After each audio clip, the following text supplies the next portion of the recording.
সম্মানিত দর্শক ও শ্রোতা মণ্ডলী, আসসালামু আলাইকুম। আজকে আলোচনা করব আল্লাহর সন্তুষ্টি লাভে ঈমান ও আমল এবং সেও সম্পর্কে কিছু উদাহরণ। আমাদের উত্তরবঙ্গে রংপুরে বসবাস করত একটা গ্রামে এক পাগল। সেই পাগল এলাকার লোকজনকে এতই অতিষ্ঠ করত যা বলে শেষ করা যাবে না। তার অত্যাচারে মানুষ খুবই অতিষ্ঠ।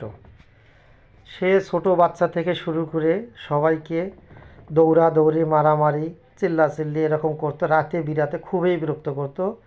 মানুষজন এক প্রকারে তার প্রতি খুবই অসন্তুষ্ট। একদিন শোনা গেল সেই পাগল আর এলাকায় থাকবে না, সে ঢাকায় যাবে। তখন এলাকার ওই গ্রামের লোকজনদের মনে একটা স্বস্তি ফিরে আসলো। তারা ভাবলো এখন হয়তো বা একটু শান্তিতে ঘুমানো একটু যাবে। যে কথা সেই কাজ।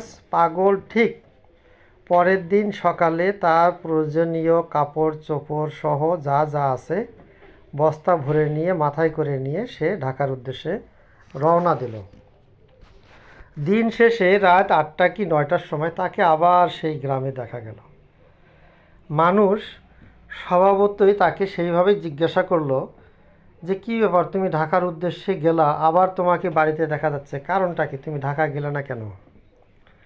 তখন সেই পাগল এইভাবে জবাব দিয়েছিল, আমি সকাল থেকে হাঁটতে হাঁটতে যমুনা ব্রিজের পশ্চিম পারে পর্যন্ত, এই পার পর্যন্ত, টোল পর্যন্ত আমি গিয়েছি। আমি ওই পর্যন্ত রাস্তাটাকে আগায় রাখলাম আজকে হাঁটার পর। আমি আবার চলে আসছি, আগামীকাল আবার সকালে রওনা দেব। ওই টোল পর্যন্ত, ওইখান থেকে আবার হাঁটা শুরু করব।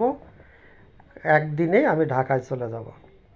আপনারা বলেন ওই পাগল কি এইভাবে প্রতিদিন গেলে ঢাকায় পৌঁছতে পারবে? পারবে না। তা আমাদের রমজান মাসে দেখা যায় অনেক মুসল্লি বাড়ে মসজিদে। তারা রোজা করে, নামাজ পড়ে, তারাবি পড়ে, তাহাজ্জুদ পড়ে, দান খয়রাত সবই করে, নিজের মনটাকেও ঠিক রাখে।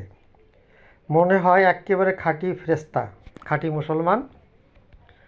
যখন রোজাটা চলে যায়, ঈদের দিন পার করে, তখন থেকেই দেখা যায় তাদের মধ্য থেকে পূর্বের অবস্থায় ফিরে আসে। অর্থাৎ গান বাজনা সব কিছু নিয়ে আনন্দ উল্লাসে মেতে থাকে, ইবাদতের কথা ভুলে যায়। আমরা রোজাটা পাই, ওই রোজার মধ্যে যা শিখলাম, যা আমল করলাম পুরো বছর ভরে, সেগুলোই যদি আমল করি তাহলেই খোদার সন্তুষ্টি লাভ করা যাবে।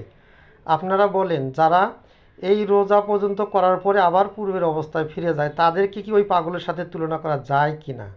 যারা রমজান পেল, ইবাদত করলো, আবার রমজান শেষ, সব ভুলে গেল পূর্বের অবস্থায়, তাদের অবস্থা আর ওই পাগলের অবস্থা ঠিক একই। পরিশেষে আপনারা সবাই ভালো থাকবেন, সুস্থ থাকবেন। আল্লাহ হাফেজ।